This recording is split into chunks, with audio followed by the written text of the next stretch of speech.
পূজা পূর্ণিমাকে বলে, মা আমাকে অপয়া বলছেন বলুন, কিন্তু মিলিকে কেন বলছেন? পূর্ণিমা কিছু বলতেই যাবে, তখনই সুবিনয় এসে বলে, পূর্ণিমা তুমি আবার এসে নোংরামি শুরু করেছো? পূর্ণিমা বলে, হ্যাঁ গো, কারণ আমি যে নোংরা। পূজা বলে, মা আমি কিন্তু আর কোনো নোংরামি সহ্য করব না। তখনই পূর্ণিমা পূজার হাত ধরে টেনে সামনে নিয়ে এসে বলে, তাহলে কি করবে?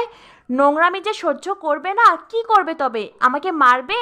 প্রিয়াঙ্কার মা মনে মনে ভাবতে থাকে, পূজা মেয়েটা এত ভালো, কিন্তু কল্যাণীর শাশুড়ি ওকে এইভাবে অপমান কেন করছে? পূজা তখন হাত জোর করে বলে, মা আমাকে আর অপমান করবেন না, আমি আর অপমান সহ্য করতে পারছি না। পূর্ণিমা বলে, অপমান সহ্য করতে না পারলে কি করবে? এই যে অপমান সহ্য করতে পারছো না, কি করবে? আমাকে মারবে? আমি কি গালটা পেতে দেবো? এই নাও, গালটা পেতে দিলাম।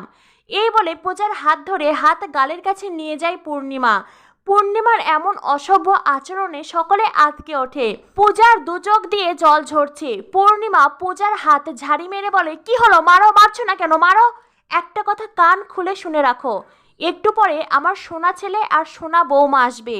আমি চাই না তাদের বরণের সময় তুমি তোমার এই অপয়া মুখ নিয়ে এখানে দাঁড়িয়ে থাকো।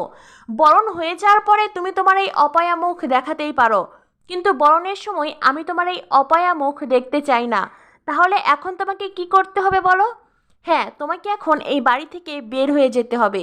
এই বাড়ি থেকে বের হয়ে যেই এদিক সেদিক রাস্তাঘাটে ঘুরে বেড়াও, কোনো সমস্যা নেই, কিন্তু বরণের সময় তুমি থাকবে না। যাও, বেরিয়ে যাও বলছি। পূজা তখন কাঁদতে কাঁদতে বেরিয়ে যেতে চায়। সুবিনয় বলে, পূজামা, পূজামা তুই যাস না। তখনই পূর্ণিমা সুবিনয়ের হাত টেনে বলে, তোমার পূজামা কোথাও যাচ্ছে না, ও আবার এই বাড়িতেই ফিরবে। কি হলো, তুমি দাঁড়িয়ে আছো কেন? যাও। পূজা তখন কাঁদতে কাঁদতে বাড়ি থেকে বেরিয়ে যায়। শিব, মহারাজের বন্ধু সকলেই পূজাকে আটকাতে চেষ্টা করে।